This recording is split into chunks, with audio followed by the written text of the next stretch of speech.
All right, so we'll say good morning. Good morning. Let us begin by thanking all of our sponsors for this morning share. To thank our Talmud Torah sponsors for the month of Elul, Baruch Meir and Rina Dubin, in honor of their children, and honor of our children, all the suburban sons and daughters beginning the year of study in Eretz Yisrael.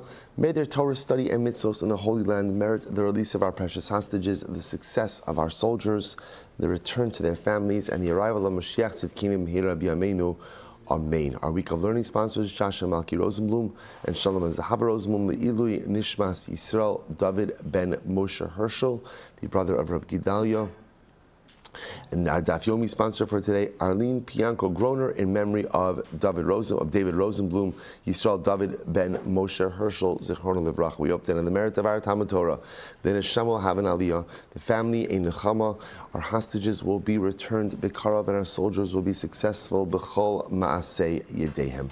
We'll say with that, let us begin. So we have a lot to do today. Well, not a lot of Gemara, but actually like a lot to Meretz Hashem to try to accomplish. So today's daf is Ayin Zayin 77. And we are picking up in Meretz Hashem. Oh, I forgot to print it. Okay. We are picking up in Meretz Hashem. Where did we leave off? Amar Rav Papa. Right? I believe.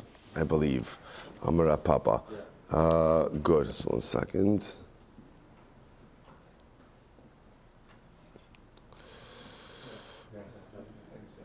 Yeah, no, I got it. I realized I forgot to print something else. I'm just going to pull it up over here. Okay.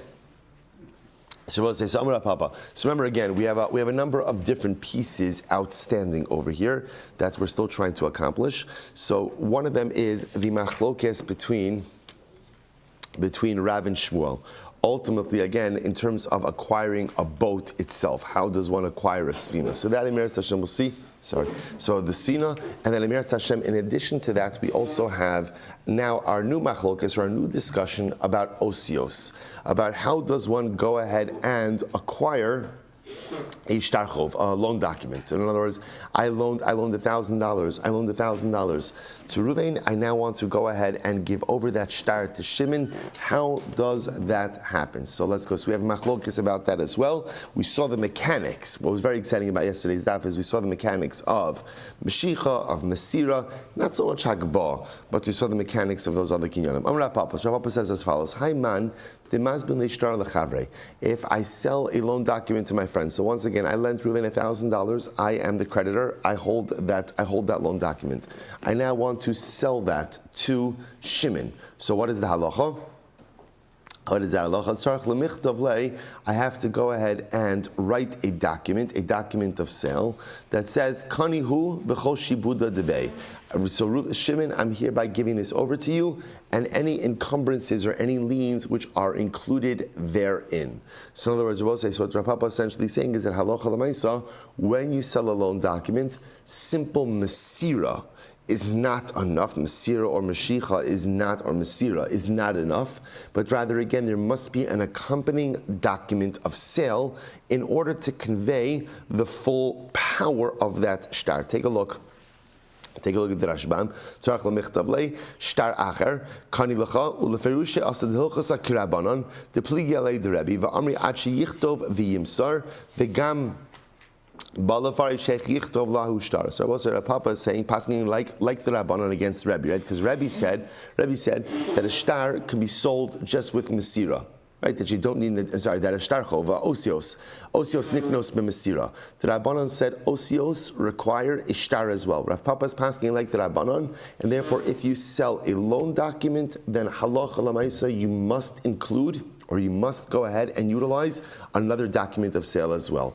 Rav Ashi said as follows.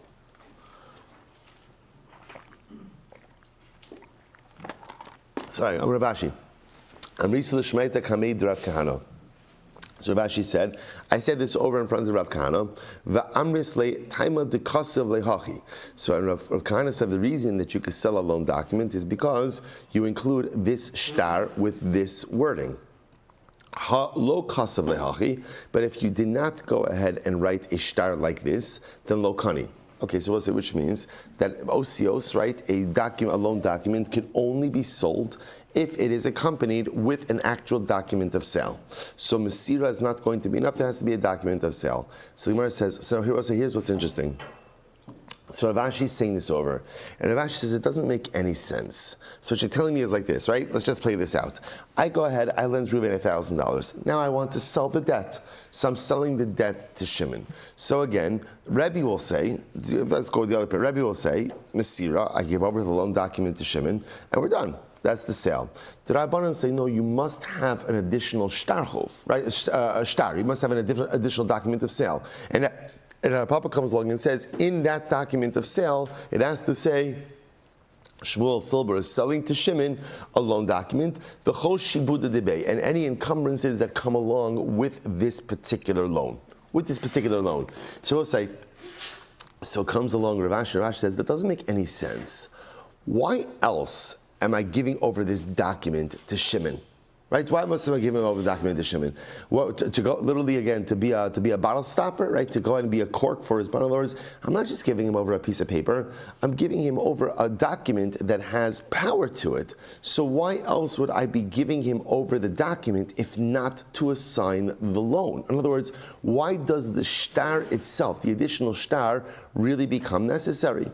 To which the Gemara says, Amar Li, he said, yes, in Latzur v'Latzur. Yeah, maybe you are giving him over the piece of paper just to be a bottle stopper, just to be a cork. In other words, without the shtar, there is no clear conveyance of the loan. I will say, now, of course, what's interesting about this is, what about the facts? So let's just play this out for a second. So once again, I'm going ahead and I lent Reuven $1,000. I now want to sell the debt to Shimon. So as I said, obviously, whenever you're selling a loan, the Pashtos loans are sold at a discount, right? Because there's always the possibility of the person not paying the debt.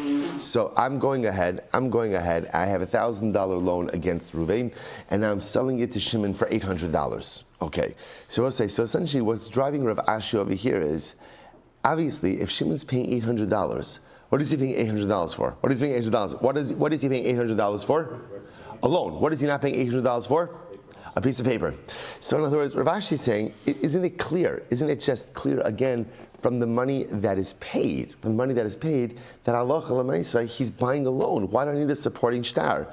To which Rav Kana said, no, it could very well be that what's happening over here, he's overpaying for a piece of paper. He's overpaying for a piece of paper. In other words, the fact that he's paying a lot of money, the amount of money being paid, at least right now, the Gemara is suggesting has absolutely no bearing on the nature of the transaction. Maybe he's overpaying for a piece of paper, right? So it's overcharging, and depending on the nature of the overcharging, maybe you could cancel. Okay, so that's a detail. That's a detail we have to deal with, and that could be a follow-up. It could very well be that Shimon's overpaying for a piece of paper, and he could void the sale because he's overpaying by more than a sixth. But that has nothing to do with the transaction. Halacha l'maisa, what the Gemara is suggesting right now is the only way to buy a loan is with a supporting shtar. Taking possession of the loan document itself is not going to be enough to seal the transaction. There has to be a supporting document of sale that says Silber is selling to Shimon this loan document and all the encumbrances and liens included therein. Top of Ayin Zayin 77. Amar Ameimar. Ameimar says, Hilchasa Osios Niknos B'Mesira. So Ameimar posits, Ameimar says, no, Osios, which is a loan document, could be acquired with Mesira. In other words, Halacha L'maisa, you don't need another. I'm just going to put this up. You don't need anything more than Mesira. All you need to do is hand it over, and Halacha L'maisa, that is enough. Ki Rabbi, in accordance with the position of Rabbi. So Amarle Rav Ashi said to him, Ameimar, Gemara o Svara. Tell me, is this, where do you know this from? So we'll say, so really what we have over here is a machlokes Rav Papa and Ameimar. Right? So Rav Papa was saying that osios are only niknos b'shtar. You need a supporting document in order to go ahead and halacha l'maisa acquire the loan document. Ameimar says, no, all you need is Mesira, which essentially means I take the loan document and what do? I give it over to Shimon. And once I give it over to Shimon, so we're done. There's nothing more that has to be done. So they asked Rav Ashi asked, they asked Ameimar, so is that a Gemara? Gemara means, is that a tradition? In other words, you learned this from your Rebbe, he learned it from his Rebbe, and it's just been passed down. O Svara, or you are espousing a piece of logic. Which one is it? So Amarle Gemara. So Ameimar responded, this is a Gemara. This is a tradition I have from my Rebbe. Rav Ashi, svara namihu. Rav Ashi says, by the way, it's also a svara. It's also a svara. Now, what's the svara? What's the logic? This is actually very interesting. The osios milininu, umili b'mili lo mikninon. So I will say, because listen to this, because essentially what the Gemara is suggesting over here, the svara is that essentially you can't acquire a shtar with a shtar.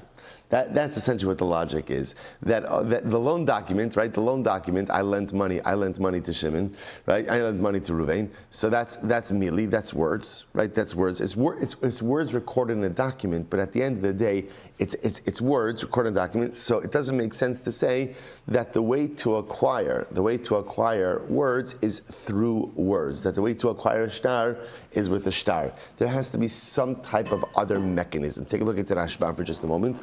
Mili, the osios, mechiras shtarchov, the selling of a shtarchov, selling of a loan document, is mili ninu. The Rashbam says, mili ninu. So, dvarim hu mocher, velo mammon mamish. In other words, I'm not actually selling money, but rather what I'm doing is I'm selling words, right? I'm selling a transaction. Hilchach maseb yadayim dahainu mesirahu ikar kinyasan. Aval shtar acher lo mahani demili b'mili lo miknu shtar lo yikne b'shtar.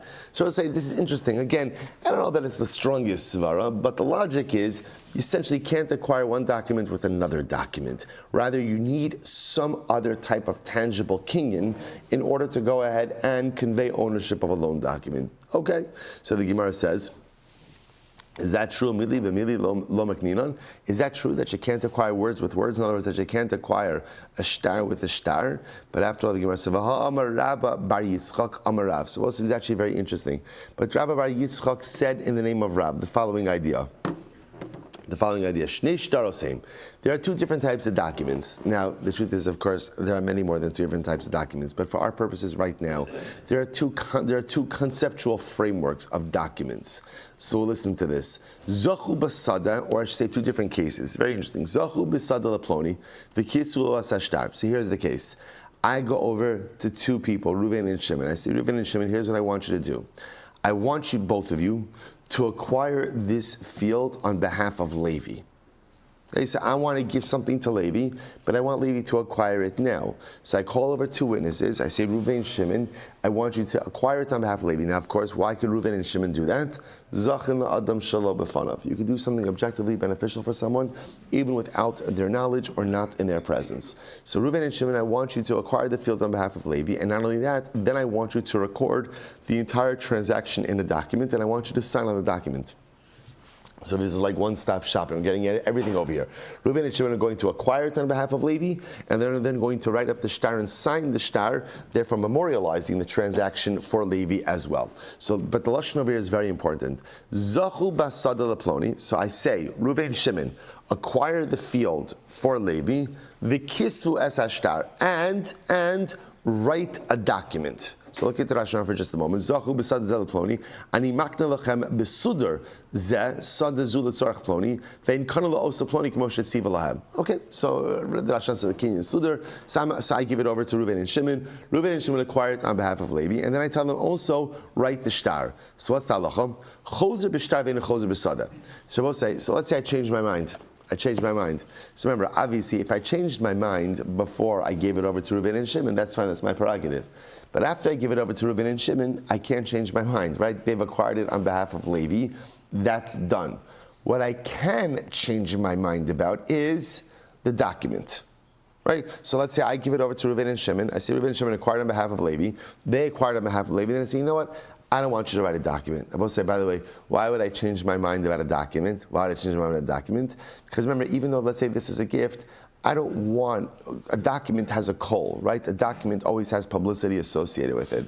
I don't want publicity around the fact that I'm giving away land, or for that matter, selling land. I don't want that, because again, remember, we're operating under the assumption over here that people only sell stuff or give away stuff really when there's some sense of duress. So I don't want it. I changed my mind. I don't want the shtar. So Gemara says, okay, I could change my mind about the shtar. In other words, I can't change my mind about the kinyan because I already gave it over to Reuven and Shimon. Obviously, we'll say, if before I gave it over to Reuven and Shimon, I changed my mind, of course I could change my mind. But after I've given it over to Reuven and Shimon, they've acquired it on behalf of Levi, no backsies, right? That's it. What I can do is change my mind about the shtar. Look at that, Rashbam. Chozer b'shtar. Ta'afilu amar kisvu utenu t'chozman shelo bali ad mekabel matana yochol zela kor shlichuso de'in osin shtar bal karcho shenosin demifa kocho matana bal pelo nicholet teve matana b'shtar. So again, I both say, so as long as that shtar has not yet gotten to the hands of Levi, I can renege on it. Okay, so that's case one. That's case one. Case two, al menas shetichtavu lo asashtar. What happens if I did like this? Reuven and Shimon, I want you to acquire this field on behalf of Levi on the condition that you write a shtar. Now we'll say, whenever you make an almanas, so what does that mean? What does that mean? That the acquisition on behalf of Levi is not finalized until when? Until the shtar is written. Right? This whole thing is predicated on the writing of the shtar. So as long as the shtar has not yet been written, then the transaction is not complete. In that case, chozer bein bishtar, bein bisada. In that case, then I have the ability to renege on both. Why? Because until the point that the shtar is delivered, the transaction is not really complete. So because it's not complete, I can renege both on the gift as well as on the shtar itself. Look at the Rashbam.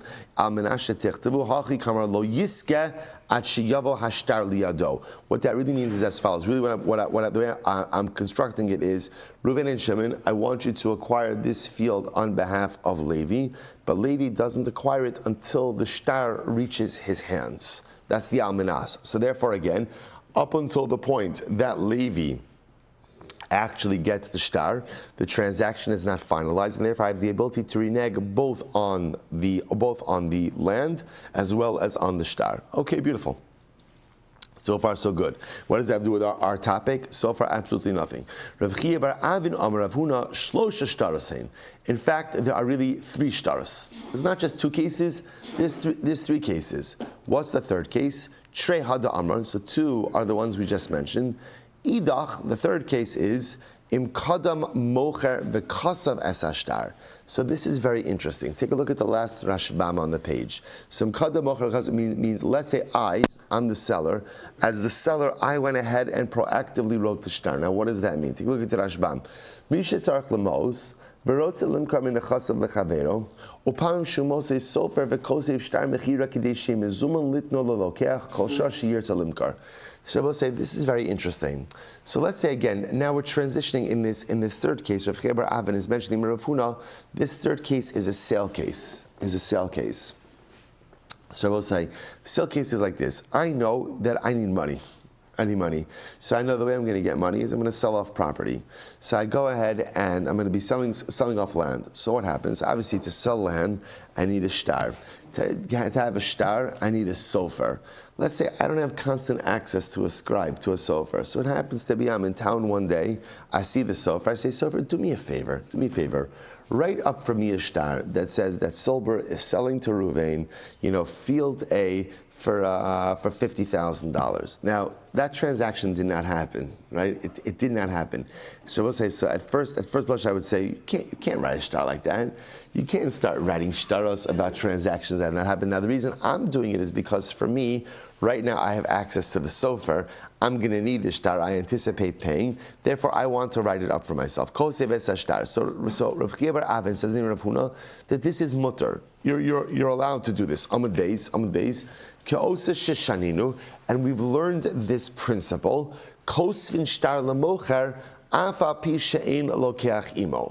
you have the ability to write a shtar for a seller, even though the purchaser is not with him. In other words, we'll say, I have the ability to write a proactive shtar. As a seller, I have the ability to write a proactive shtar.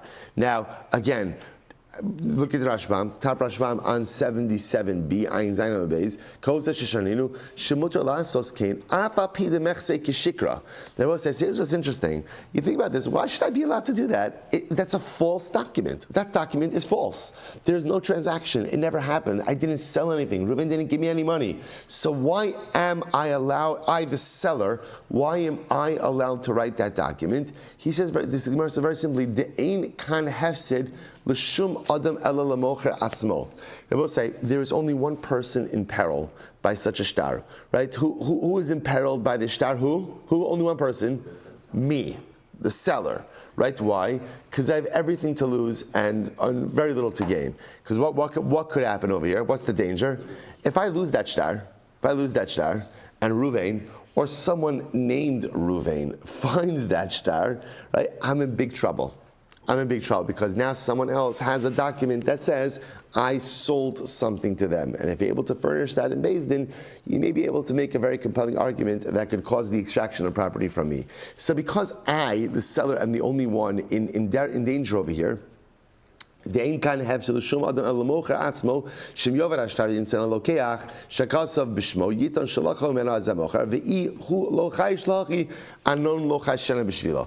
So we'll say, if I am willing to go ahead and take that risk, so if I am the seller willing to go ahead and take that risk and say, you know what, for me, the benefit, or I should say the benefit of having the shtar written up now outweighs any potential risk. So if I'm willing to take that risk, then the halacha essentially allows me to do it. Also, that last phrase in the Rashbam is very profound, right? If I am not concerned, anan lo chashinan b'shvilo. We cannot be concerned for him. See, I will say, at the end of the day, halacha is there to protect us from a variety of different things, right? The Rebbeinu Shalom creates many different prohibitions in order to safeguard us from committing chet. Chazal came along and erected many protective barriers to prevent us from sin. The system could help us as long as we help ourselves. But if we are not willing to help ourselves, if I'm not willing to put in the effort, if I'm not willing to work hard, if at the end of the day, if I'm not willing to be concerned with my own spiritual welfare, my own spiritual development, then anan lo chashinan b'shvilo. The halacha can't worry more about you than you worry about yourself. The Ribono Shel Olam creates so many protective boundaries so that we could stay on the right derech. Chazal created so many protective boundaries so that we could stay on the right derech. The halacha cares about us. The Ribono Shel Olam cares about us. Torah cares about us. But as much as everyone else cares about me, I have to care about me. And if I don't take responsibility for me, if I don't take responsibility for my own development, if I don't take the reins of my own existence, no one, including HaKadosh Baruch Hu, has the ability to help me. Such an incredible yesod. So often, too often, we outsource our success to others. Right? I hinge my success or my ability to do, my ability to develop on other people. As we always speak about, the buck of your life stops with you. The reins of your life are within your hands. Baruch Hashem, we have an incredible cheering section. The Rebbeinu Shalom is in our cheering section. Chazal are in our cheering section. Shulchan Aruch is in our cheering section. Everyone trying to create a whole variety of things in order to allow us to be successful. But we have to make that decision for our own personal success in order to achieve those true milestones of personal success. Anyway, the Gemara goes right there. So this is why this is important.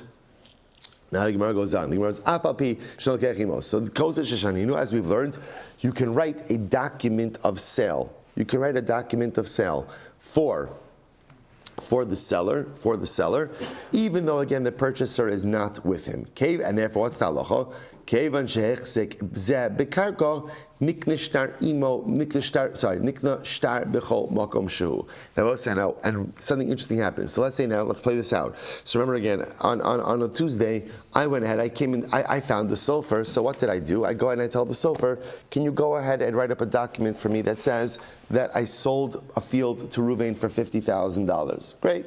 So now comes Friday, I run into Ruvain and say, Ruvain, you want to do this deal? Ruvain says yes. Fantastic. We already have a shtar written up. So what's the halacha?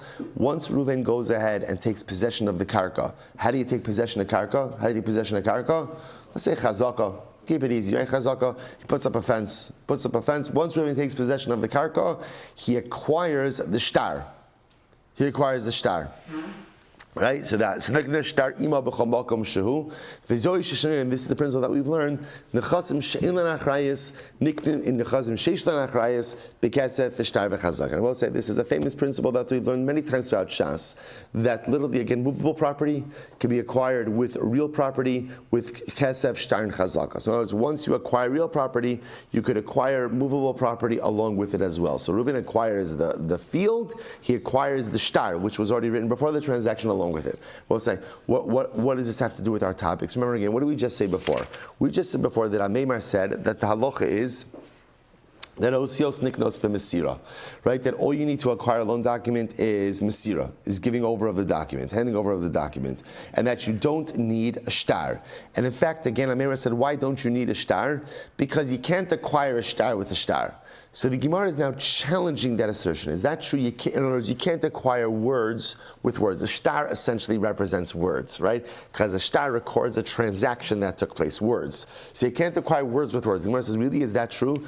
Now the Gemara is bringing up this case as proof that you can acquire words with words. How is this a proof? Take a look at the Rashbam. The Rashbam says over here, he says, if you look at the Rashbam, Bekesef b'shtar b'chazaka, he says, Bekesef shekiba min hakarka o shehechsik ba, niknin gam metaltalin. So remember again, going back to our field case. So when Reuven acquires the field, whether he's acquiring the field with money or he's acquiring the field with chazaka, once he acquires the field, he acquires the shtar along with it. Listen to this. Hashta, the shtar b'mili ba'alma mikni, shenisratza mocher liknos lelokeach, v'afal pi shelo ba shtar liodo, delokeach konile. So we'll say, so we're assuming right now, it's fascinating havamina, that the Gemara is saying that pretty much what happens over here is like this. Once Reuven agrees that he's going to go ahead and buy the land, that almost like that agreement gives him the shtar. So it's almost like his verbal agreement to engage in the transaction allows him to, which is words, allows him to acquire the shtar. So that's mili b'mili. That's words acquiring words. Kol shekein le'el the shtar b'shtar mikni di luhacha. The Gemara says, but no, it's an incorrect characterization of the transaction. Agav shiny. Now let's say this is not mili b'mili. This is not words. This is not words. How is Reuven acquiring the shtar? A kinyan agav. Kinyan agav. We'll say, what's a kinyan agav? That you could acquire metal, you could acquire movable property. Literally, again, agav on the back of real property. So in other words, the way this works is this is not words acquiring with words or shtar acquiring with the shtar. This is that when Reuven does a true proprietary act on the karka, however you're doing it, the chazaka or kesef, Reuven acquires the karka, Reuven acquires the shtar, which is metaltal, movable property, agav, by dint of the karka. And we've seen this concept before many times. We'll say, by the way, agav, not to be confused necessarily with kinyan chatzar, right? In order to utilize kinyan chatzar, what has to happen? What has to happen? The metaltalin has to be in the karka, or on the karka, right? So in other words, if let's say if I were to place the shtar inside of the field and then sell the field to Reuven would acquire the karka, right? And then he would acquire the shtar because the shtar is situated on the chatzar, it's on the field itself. Kinyan agav is something different. Kinyan agav could be the stars, it's a totally different location.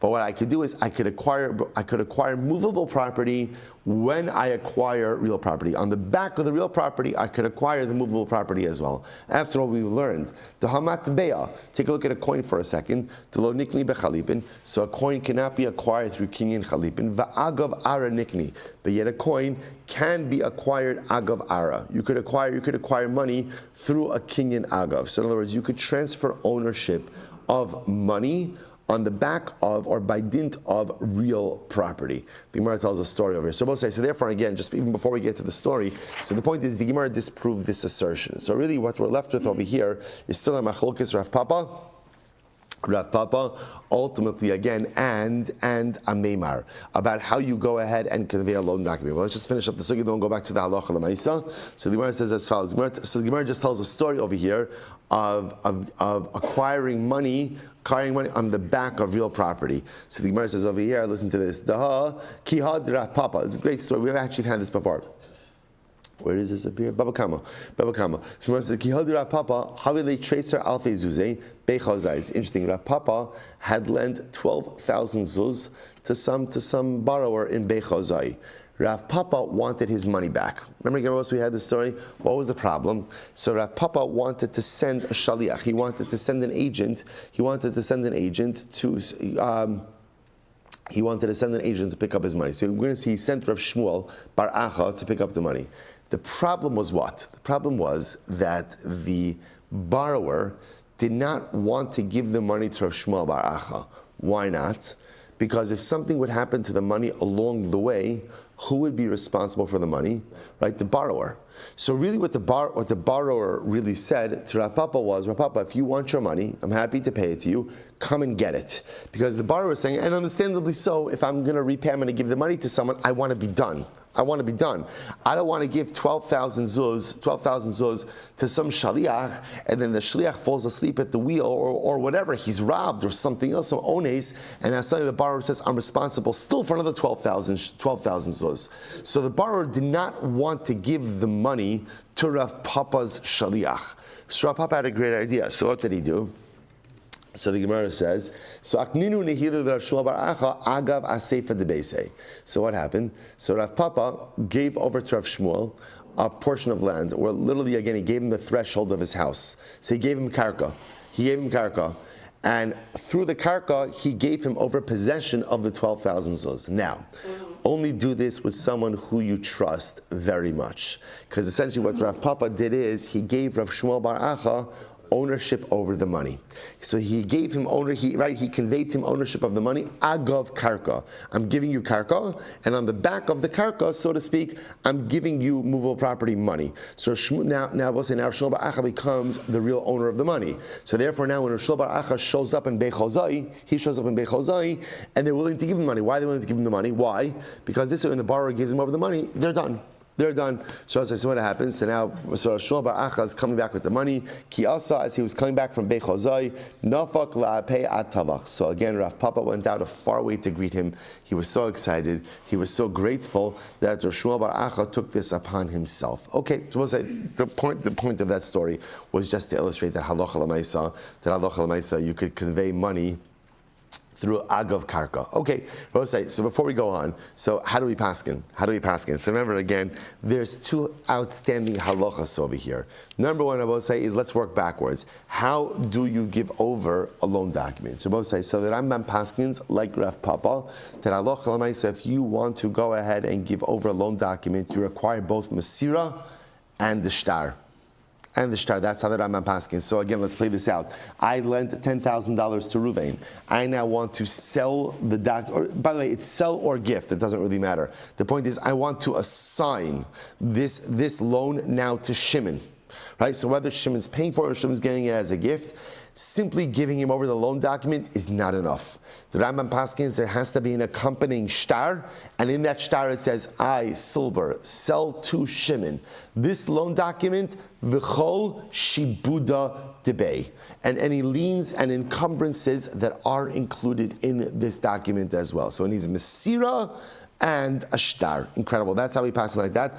What about the boat? Remember, again, we'll say, all of this got started with a boat. How do you acquire a boat? So again, remember, you could acquire a boat with Mashiach, but let's pull this all together. Very exciting when these sugyas come together. Remember, again, in order to do Mashiach requires that's what?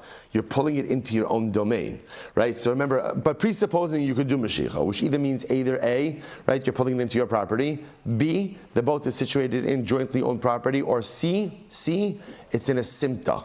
Right, you could pull it into a simta. So assuming one of those three things, Mashiach will work by the boat, how much do you have to go ahead and pull the boat? The Rambam paskins like Shmuel, that you have to pull it an entire boat length. Right? It's not enough like Rav just to pull it a little bit, an entire boat length. So two important nuggets of halacha l'maisa. Say Gemara is great, right? Sometimes don't you feel like, if only I discovered this when I was younger, right? How different, if only I felt the same Gishmak when I was younger, how different maybe my life would be. All right, in any event, the Gemara goes right. Let's finish our say. Remember again, the Mishnah then went on and said that when you buy a boat, there are a number of things that are excluded from this sale. right? Things that were excluded from this sale. So again, my antiki, what are antiki? So else I say, I understand the other items, right? The slaves are not included, but what is antiki? Amra papa iska de bigava. It refers to the merchandise that's on the boat. So else I say, halach l'maisa, again, if I'm selling Reuven a boat, I'm telling you the boat, I'm selling you a boat, and I happen to have some of my merchandise on the boat, the merchandise is not included. Now, of course, will say, what's the caveat to that? The caveat to that is if I tell Reuven, I'm selling you the boat, and what? Everything that's in it, then in Achinami, under those circumstances, the merchandise is included in the boat. Incredible. All right, I will say, Mishnah, Machar Sakaris. So again, more examples of this. More examples of this in very interesting cases. Machar Asakaron. So again, if I sell a wagon, lo machar asa prados. Ultimately, again, I don't sell the mules. So again, a wagon is pulled by mules. So if I sell Reuven the wagon, that doesn't automatically mean that I'm selling him the mules. Machar asa prados, lo machar asa karon. Similarly, again, if I go ahead and I sell the prados, if I sell the mules, that doesn't automatically mean that I have sold the wagon. Machar esat semed, lo machar esa bakar. If I go ahead and I sell a yoke, so remember I will say a yoke is normally pulled by oxen, but when you sell a yoke doesn't automatically come with oxen. Machar esa bakar, lo machar esat semed. If I sell the oxen, it doesn't automatically come with a yoke. Okay, fine, makes sense. Rabbi Huda says, well, so now we're going to be introduced to a concept that I think we've been thinking about this entire time. Rabbi Huda Omer hadamim modian. Rabbi Huda says there's a very easy way to tell about what's included in a transaction. How do you tell? What's the price tag? What's the price tag? You could tell based on what a person is paying. That is generally a pretty good indicator about what it is that they're buying. Hadamim modian. So I'll say for example. Ketzad Amar li machar li tzmidcha b'masayim zuz. So for example, if I say to Reuven, go ahead and go ahead and sell me the yoke, right? And I'll buy the yoke for 200 zuz. Now both say, everyone knows that you don't pay 200 zuz for a yoke. That is a lot of money. So it must be that if I'm paying 200 zuz for a yoke, what's coming with that? Oxen. Animals. Because again, who says it doesn't make sense, price doesn't make sense. So there's Hadavar Yodua, She'ein Hatzamed b'masayim zuz. Everyone knows that you don't pay 200 zuz for a yoke. So both sides. So this is and again, I think we've been thinking about this whole time, that again, clearly there's a market, right? So if I'm paying above market, doesn't that mean that perhaps something else has been included? Who this says absolutely yes. So if it's clear that you're paying quote unquote overprice, or you're paying way more than market value for a particular item, it must be that accessories are included. So therefore, again, I'm paying 200 zuz for a yoke. No one pays 200 zuz for a yoke. That's ridiculous. So therefore, it must be oxen are included. The Chum say no. Ein hadamim raya. No, Chum say the amount of money that you paid is in no way indicative of what is being included in the transaction. So we'll say, so here's what's interesting. That's fine. But then, what do the Chachamim do with inflated price tags? Right, so we'll say, look at the Rashbam for just a moment. It's two lines up from before the Rashbam gets wide, the really wide lines. In Adamim Raya, Ela b'matana bikesh litain lo hamosar. So again, one possibility is we'll say, so now watch this, let's play this out, right? So I'm selling a yoke to Reuven. The yoke is, the price tag of the yoke is 200 zuz. So let's say for argument's sake, normally again, a yoke is 50 zuz. Reuven's paying 150 zuz over market. Who this says, it's clear, based on the price tag, the accessories, i.e. the oxen, must be included. Assuming that 200 zuz price point makes sense for a yoke plus oxen. The Chachamim say, no. If we're contracted to sell a yoke, then it's a yoke. There's no oxen. Chachamim, that's fine. But what about the extra 150 zuz? So what are you doing with that? So look into Rashbam. So possibility number one is Reuven's feeling very charitable. The extra 150 zuz, it's a gift. It's a gift. Inami lehavi mekachtos kidarmina b'gimara v'yachsol ma'osav v'yitot tzmado. The other possibility, bless you. The other possibility is that no, maybe I'm overcharging for the yoke. And I remember again, if I'm overcharging, that's fine. There's halachos avona. What are the halachos? Remember again, halachos avona? Less than a sixth, negligible, and we forget about it. A sixth, the sale stands and the money has to be returned. More more than a sixth, the transaction is voidable. So essentially what the Chum says like this, is we do not look at the price tag as an indicator as to what is involved or what is included in the sale. Rather, again, what we look at the price tag is simply the amount of money being paid. It could very well be that I have ridiculously overcharged Ruvain, and maybe Ruvain has grounds to claim Ona, and maybe even has grounds to go ahead and be mevatel to negate the sale, to void the sale. That's fine, that's within Ruvain's right. But halacha l'maisa, we do not look at the price tag as an indicator as to what is included in the transaction. Or to say differently, according to the Rabbanon, according to the Chachamim, what's included in the transaction? What is included? That which you articulated.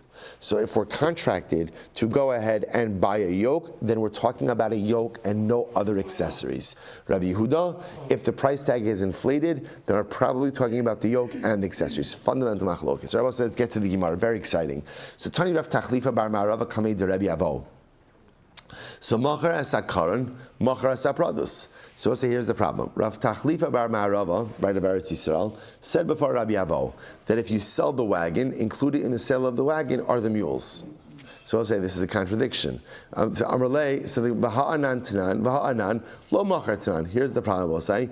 Right, our version of the Mishnah is that what? You didn't sell it. So what's going on over here? In other words, our version of the Mishnah is if you bought the wagon, you didn't buy the mules. Yet when Rav Tachlifa says this over in front of Rabbi Avo, he says if you sell the wagon, you do acquire the mules. So what's going on over here? Amar Le is Samye. So Rav Tachlifa said to Rabbi Avo, what should I do? Should I erase the brisa? In other words, what should I do with this ruling? Amar Le lo titargem masnisecha ba'adukin bo. No, rather Rabbi said this is actually very fascinating. So rather interpret your brisa as dealing with a case of where the mules are attached to the wagon. So this is very interesting. So we'll say what the Gemara is suggesting now is as follows: that the Mishnah's case that says when you buy the wagon you don't get the mules is talking about a case where the mules are not hitched to the wagon. So in that case it is clear that all you are doing is buying the wagon. Masha'in kain, if the mules are hitched to the wagon and you buy the wagon, then halacha l'maisa, the transactional assumption is mules included. Mules included. Fascinating. Look at the Rashbam for just a moment. So we'll say first of the wide lines in the Rashbam. Tetargem masnisecha b'shadukin bo shekoshrin biyachad b'shas hamechira. So again, it must be that according to the approach of Rav Tachlifa bar Ma'arava, the mules are attached to the wagon at the time of the sale. Hilchach hakol machar. Therefore, it makes sense. I will say that when you buy the wagon, you buy everything the wagon and as is, with the attached mules. Umasnisin b'she'in adukin. And our Mishnah is talking about a case where the mules are not attached to the wagon. Beautiful. Let's go back to her. Umachar es hatsamed lo machar es abakar. So we'll say, so now remember again. Let's go back to the Mishnah. Right. So the Mishnah said, if I buy the yoke doesn't come with the oxen. You buy the oxen doesn't come with the yoke. So the Gemara says, I don't understand. In other words, this seems to be pretty pashut. Hey chidami, what's the case? Ilema dekar litzmida simda ulabakar bakar pshita. So we'll say, if we're talking about a place, now remember, we've seen this before, that when it comes to these type of transactions, so much is also based on the way people speak, right? And what people call different things. So if let's play this out for just a moment, right? So I'm going ahead and I'm selling Ruvain a yoke, right? So now the Mishnah says, if you sell Ruvain a yoke, oxen not included. So the Gemara says, well, let's analyze here. If we're dealing in a locale where the yoke is called the yoke and oxen are called oxen, then pshita. Then obviously one is not included with the other. Then it's sinda zabinle, bakar lo zabinle. So we'll say, so obviously then, if we're talking about a place where a yoke is called a yoke and oxen are called oxen, then if I sell Ruvain a yoke, what am I selling him? A yoke. What am I not selling him? Oxen. Ve'ela dikarele nami lebakar simda kulin zabinle. I'll say, but if we're talking about a case where oxen are sometimes also called a yoke, right? Sometimes people also call oxen a yoke. Then what? They will say, I could hear that when I sell Ruvain a yoke means what? Yoke means the yoke, and the oxen. So which one is it? In other words, in order to define the halacha over here, we have to define how people talk in this particular locale. To which the Gemara says, Lo tzricha ba'asra dekarli letzimda tzimda ulabakar bakar. Now we're talking about a case, and we're in this location. They call a yoke, and oxen. However, the ikanami dekaru lebakar tzimda. This is interesting. But there are some people who also call oxen a yoke. So I'll say this always is like the Gemara's answer in this type of discussion, right? So really, the majority of people call a yoke, and oxen. But there are some people who call oxen a yoke. Okay, so what's our problem? Our problem now is I go ahead and I contract with Ruvain to go ahead and sell a yoke. So the shaila now is, okay, the majority of people in our locale call an oxen, a yoke, but there are some people who call oxen a yoke as well. So now the shaila becomes, when I sell Ruvain a yoke, so what is it? Am I selling him a yoke, just a yoke without any oxen, or yoke with oxen? So Moses says, now watch this. Now the Gemara says, okay, so now Rabbi Yehuda Savar Hadam Modian. Rabbi Yehuda says it's simple. It's very simple. How much is Ruvain paying? Because Rabbi say there is going to be a fundamental and profound difference between the price tag of a yoke by itself versus a yoke with oxen. So Rabbi Yehuda says just look at the price tag, and the price tag will dictate what is included in the transaction. Rabbanan Savri Ein Hadamim Raya. The Rabbanan say no, you can't look at the price tag. The price tag is not a raya. So we'll say, okay, so fine, that's a machlokes in Mishnah. Now here's the problem. This is fascinating. So let's go with this. So according to Rabbi Yehuda has a very simple, in general, Rabbi Yehuda has a very simple way of clarifying all of these cases. Just look at the price. So look at the price. The price will tell you what is or what's not included in a general way. Certainly I will say the difference in price tag between a plain yoke versus a yoke with oxen is going to be significantly different enough that you should be able to see just from the price tag itself what's included. The Rabbanan said we don't look at price. So let's analyze this for just a moment. So we'll say, let's assume for our purposes right now, that a yoke is $1,000. Yoke is $1,000, and that oxen are $1,000 for our purposes of our example over here. So what happens now? Ruvain pays me $2,000. So according to the Rabbanon, because we're living in a locale where sometimes oxen are also called a yoke, what we do is we look at the price tag. The price tag is $2,000. It's clear that it's yoke and oxen that are being included. The Rabbanon will say we don't look at the price tag. Fine. Now it says in the Gemara, so we're not looking at the price tag.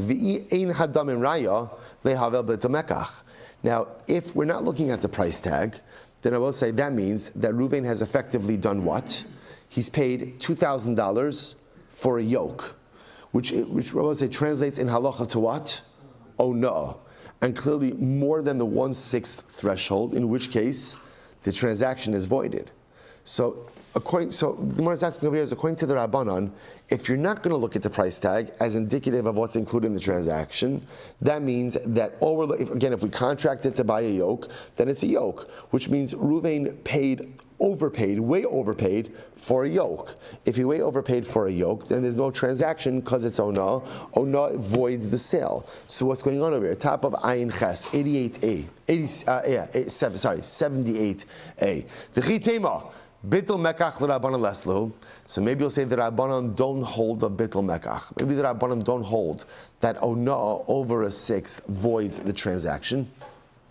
V'atanan, we learn Rabbi Yehuda Omer Hamocher Sefer Torah Behemo Margalis Inlan Ona, that if you go ahead and you sell a Sefer Torah Behemo Margalis, right, the Sefer Torah, an animal or a precious jewel, there's no Ona. Now we'll say we've actually seen this. We'll say, you know what we're going to do? We'll stop over here for today. We'll pick up at the top of the Amid Miras Hashem tomorrow and resolve, because this machlokes Rabbi Yehuda and the Rabbanan, Rabbi Yehuda and the Chum, this is a big one. This is a big one and exceptionally important. The Miras Hashem resolution tomorrow.